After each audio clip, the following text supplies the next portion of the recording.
Hey everybody, I thought I'd do a quick update. It's not been such a great day, so we'll talk about that in a minute. I'm home today, it's a work day, and I just needed some time to think about some things that I found out today. I've been doing okay on the weight loss. I maintained during Thanksgiving, and I've lost since then. I'm down 2 more pounds, so I'm almost down. I'm down 28 pounds from my highest. And that's pretty good. I'm happy about that. I told everybody about the cramps and everything that I was having, and I really am not real proud of what I'm about to tell you guys. It is what it is and needs to be dealt with, and I pretty much had that intuition where I already knew it's what the problem has been. Because a lot of times when you've got an imbalance in your body, this is, cramps is one of those things that how your body reacts when it's not processing things correctly. I found out today that I have diabetes, full-blown diabetes. I was told that 2 years ago I'm pre-diabetic, and my doctor wasn't too worried about it, but I haven't gotten that far since then, and I went to urgent care today, which is a walk-in clinic, because last nights were really bad, the cramps, and it's just every night, and I'm getting no sleep. And I've got a huge project at work I'm working on, and without sleep I'm not productive, I'm not good at my job. So I decided to stop by there in the morning. Well, they had me there for 3 hours, and I don't know why it was taking so long. Apparently it was because they needed to talk to me because of my numbers for the A1C level and the blood sugar, because I had fasted, so they could take a good reading. And she goes, "You're not pre-diabetic, you're full-blown diabetic." Way out there. I did everything I could not to break down right there in the doctor's office. It's very upsetting to me. And so she gave me a new pill to take with every morning. I already have metformin, and the reason I haven't been taking it is because it makes me sick. People are like, "Well, you have to work up to it." Yeah, even though I work up to, start at the very lowest, I get sick and it doesn't get me better. But I really am not going to have a choice. At this point, good news is hopefully that's the reason for the cramps, and if I start treating it with diet, exercise, which I have already been doing, plus the medications, perhaps those cramps will subside. But it's one of those things. I watch a lot of YouTubers trying to lose weight that are in their 20s, and some of them have good intentions, but they've basically been on this journey, a year or two, and have still lost nothing.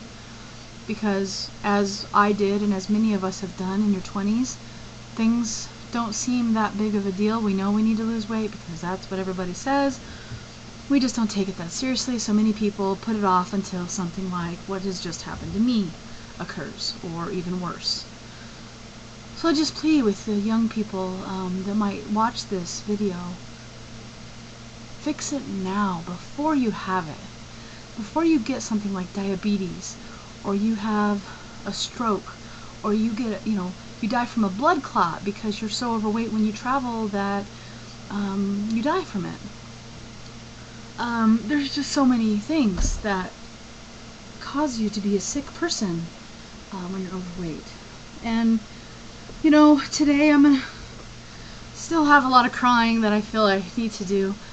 I'm really upset at myself for this, because it's only my fault.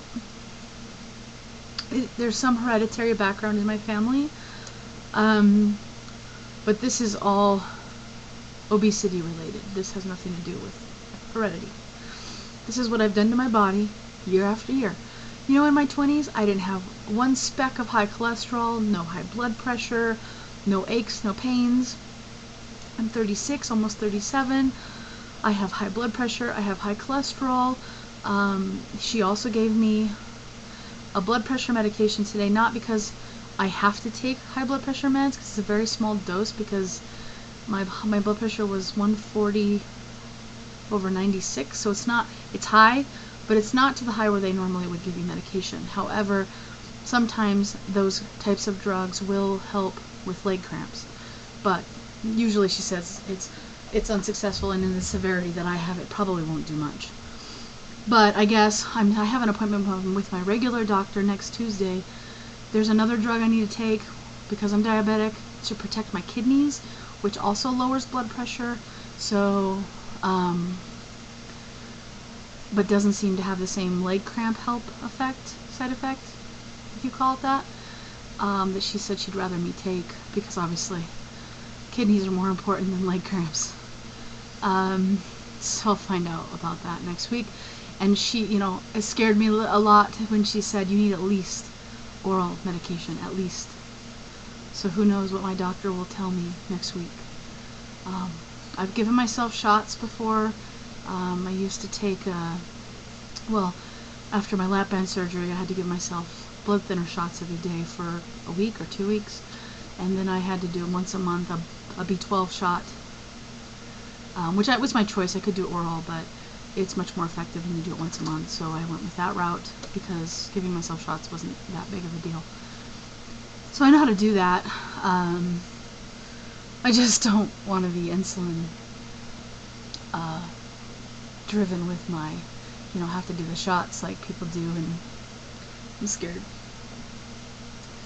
But I'll find out more next Tuesday. But my A1C was 11, which is really high. Last year, I went to the gynecologist, and I said, well, can you check these levels since I'm here, do this blood work, and send it to my doctor, my regular doctor, and then we just do it all at once, because she had something else she wanted to do, and my A1C back then was a 9. So the gynecologist freaked out and said, you have diabetes. I go to my doctor, and he's like, you don't have diabetes. This is a really, not necessarily the only indicator here, but you are pre-diabetic, and you should take metformin, and et cetera, et cetera. And I didn't take it because of the sickness I got from it. And basically, there are other drugs out there similar to metformin. It just doesn't, they don't do the job metformin does. There's like no comparison. So, I don't know. Right now, took the rest of the day off because I was at the doctor for half of the day, and then had to go get medicine. Pretty upset. Obviously, I need to get a handle on myself. I need to grow up, take care of my health, because the last thing I want is to be crippled and my mother taking care of me when I'm 60 and she's 80, or even her not even being there and my sister being stuck with me. I don't want that to happen with my family. You'd think this would have been more important sooner. So I knew there was something wrong. I waited 2.5 months just before I saw a doctor, because I knew something was wrong. So, not a great day today. Not giving up. I can't. But I've got to make some changes. There will be more videos to come once I get more information as to what I need to do with my way of living currently, and medications I'm going to have to take, and any dietary changes that I will need to make. For now, I'll continue eating healthy, limit my carb intake, especially the white carbs. I know that's bad for diabetics, and go from there. So, just want to give you guys an update. Hope you all have a good day, hopefully better than mine, and I'll talk to you soon.